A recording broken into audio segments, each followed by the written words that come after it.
Hello, my name's Archie Robert Spencer, and I'm a senior caseworker within the Criminal Cases Unit.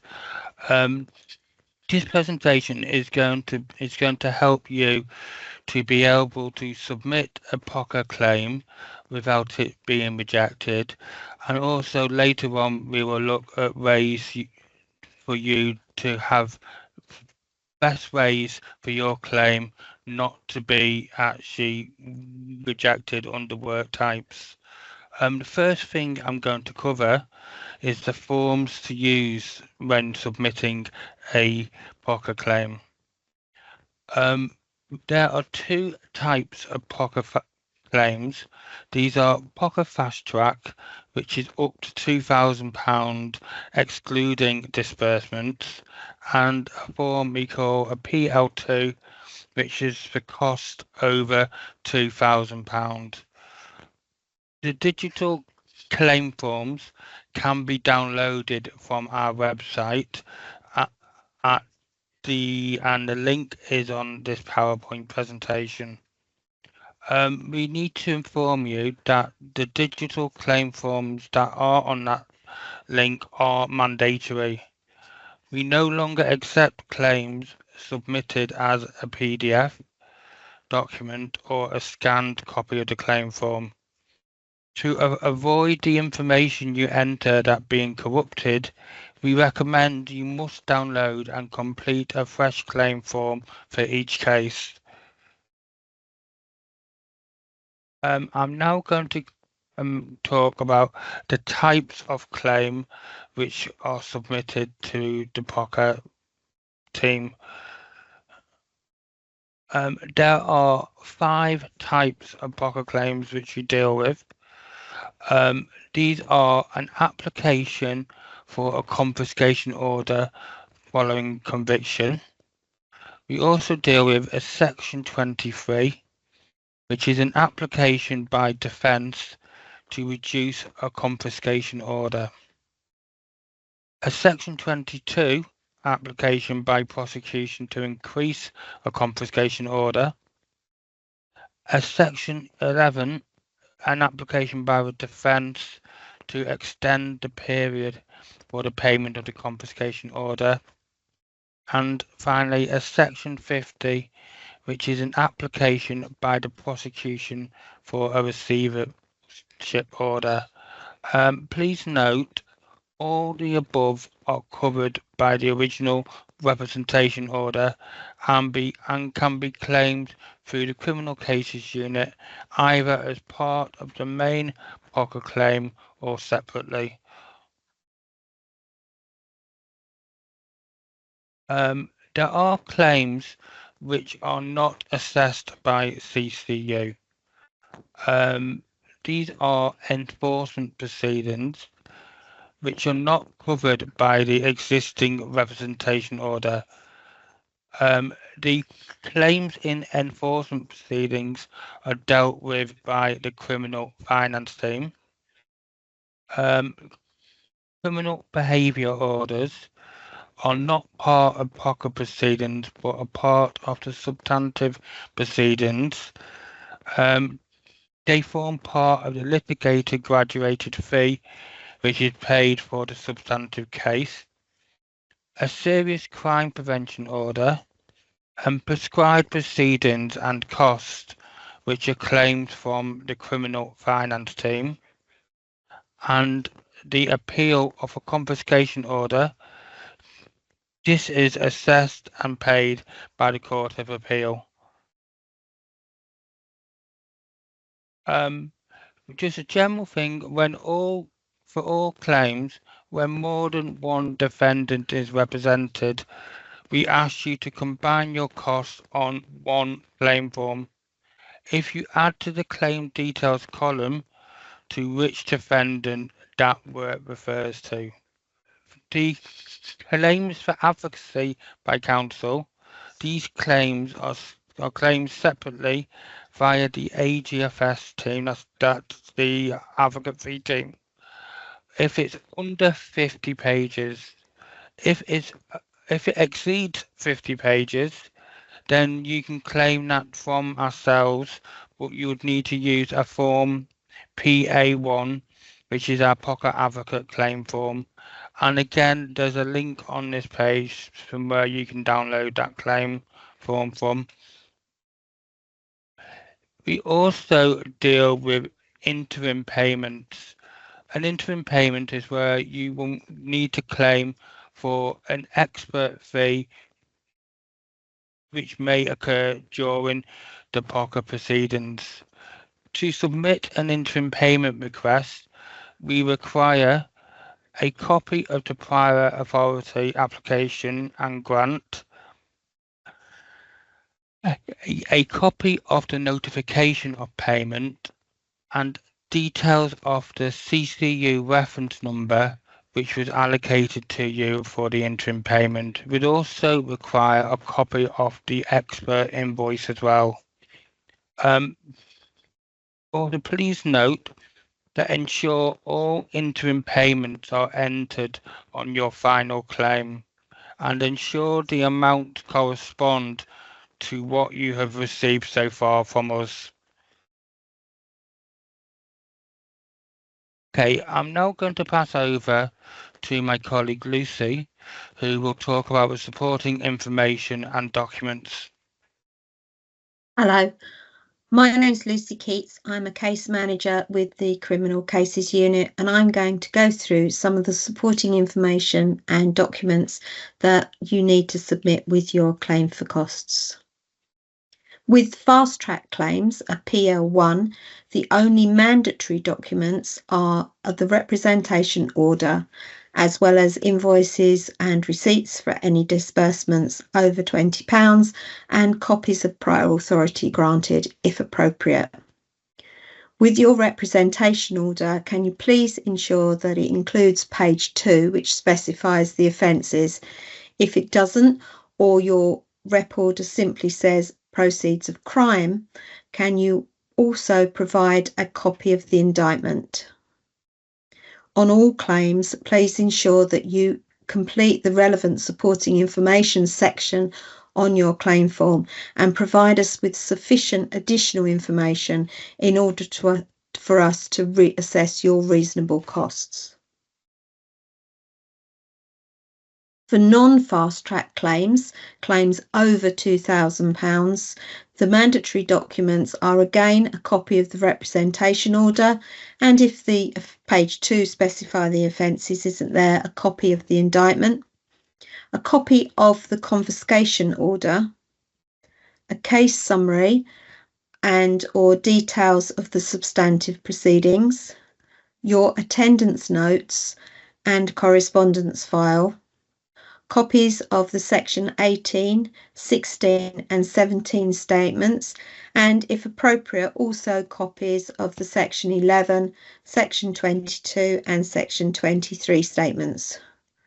Copies of any expert reports and accompanying invoices, copies of briefs to counsel, receipts for any disbursements over £20, and if appropriate, copies of prior authority. In all claims where representation has been transferred to you for the POCA proceedings or during the substantive proceedings, please also include a copy of the original order and any amended representation orders. The relevant supporting information section on the claim form forms the basis, together with any accompanying documentation, of the decision made on assessment. You should include any aspects of the case or the defendant that may either not be apparent from the documentation provided or that you wish to be taken into account on determination.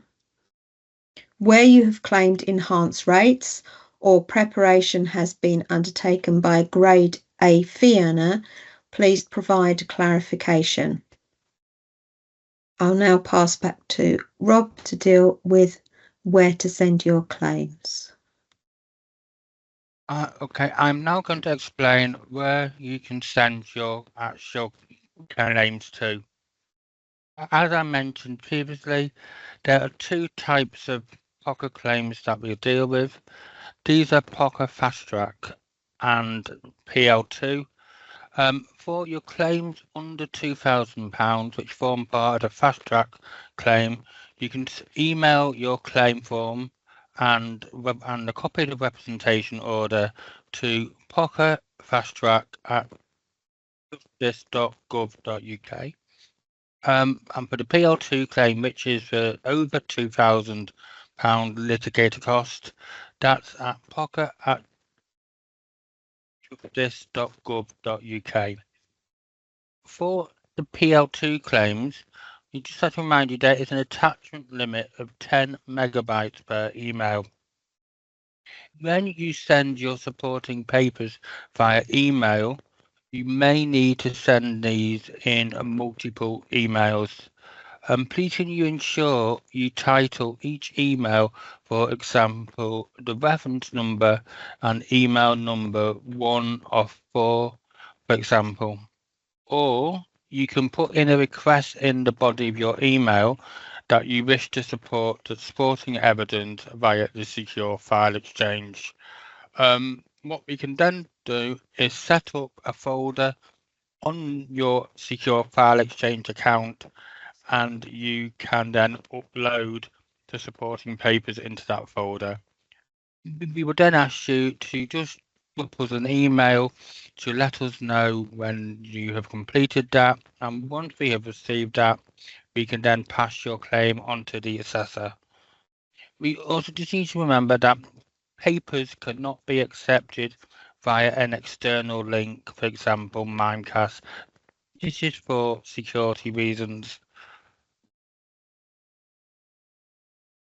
I'm now going to talk about some of the common reject reasons and the solutions which may help you avoid getting your claim rejected. There are several reasons why your claim may be rejected. The reasons what I am going to talk about are reasons why your claim may be rejected before it is referred on to the assessor. The first one is the latest form is not being used, or the new form has not been completed.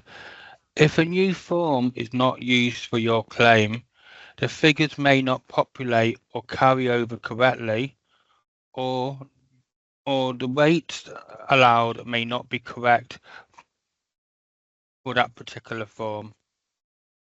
The digital form is mandatory, and as mentioned previously, a PDF or scanned version of the claim form is not accepted. If you use the incorrect form used, for example, if you put a claim for £4,000 on a POCA fast track claim, which is only for under £2,000 cost, then that will be rejected. Or vice versa, if you put a claim for £400 on a PL2 claim form, again, that will be rejected. Actually, when you look at your POCA claim form, you will see a red asterisk next to the different fields on the boxes. We need you to complete each of those sections that has that red asterisk next to it. If these haven't been completed, then your claim may be rejected and referred back to you for those to be completed. These are if the claim form does not have the work type selected from the drop-down list. This is normally into 4 different categories, such as preparation, attendance, and travel and rating, and advocacy. There's also a section where we ask you to click yes to say that you for the declaration for that claim form. The representation order is not in the defendant's name or is in a different firm's name. We need to make sure that you submit the correct representation order with that claim. Also, a problem we will have is that Some of the courts that are used have multiple venues within that city. For example, Manchester Crown Court will ask you to specify whether that was Crown Square or Minshall Street. Again, is the case conclusion date has been omitted. That is a section which is important, so you need you to complete that field. And if you have not confirmed if actually VAT or if the London rate has confirmed has not been ticked. I'm now going to pass back to Lucy, who will talk about some of the solutions to these common issues. If your representation order doesn't specify offences, this is easily corrected by providing a copy of the indictment, please. The costs of representing a third party to POCA proceedings aren't covered by the defendant's representation order, and therefore they shouldn't be included on your claim form. Where you claim travel time, can you please specify where that travel is to, including the name of the prison? Where a prison provides video conference calls and conferences are held in person, please provide specific details of why the video conferencing facilities were not used in that case and on that attendance. Completing your claim form and describing the work undertaken as preparation, consideration in attendance, for example, is not sufficient. We need to know, please, what documents were considered and or drafted and who you attended. The time on your claim form must be entered in digital format. Claims are based on 6-minute units, so 6 minutes equals 0.1 hours, and it is in that format that you should enter your time. If it isn't entered as a decimal, then it will affect the payment you receive. We cannot amend your side of the claim form. Once you've completed your claim, please check that the total time claimed matches the claim details summary. If it doesn't, it may well be that you haven't selected from the work type drop-down list but have overtyped, or that you've missed the grade of fee earner or the date the work was completed. This must be completed on each line of your claim. And again, check that the time has been entered in decimal format. Where a grade A fee earner has been claimed, you must include justification for the work being done by that fee earner. If a grade B is claimed based on experience, then please also provide details of that experience and a copy of their CV. If you're claiming enhancement, then that claim must be supported by detailed submissions. These can either be entered on your claim form, provided in the body of your email, or you can provide a separate note on taxation along with your claim. If prior authority has been granted but has been exceeded, please include a copy of both the reports and the reasons why the prior authority was exceeded. If you need additional guidance, you can contact the customer service team. Telephone number is on the slide, or email us direct at ccu@justice.gov.uk. And if you need help and assistance in completing your claim form, then a case manager will contact you and will be able to help you.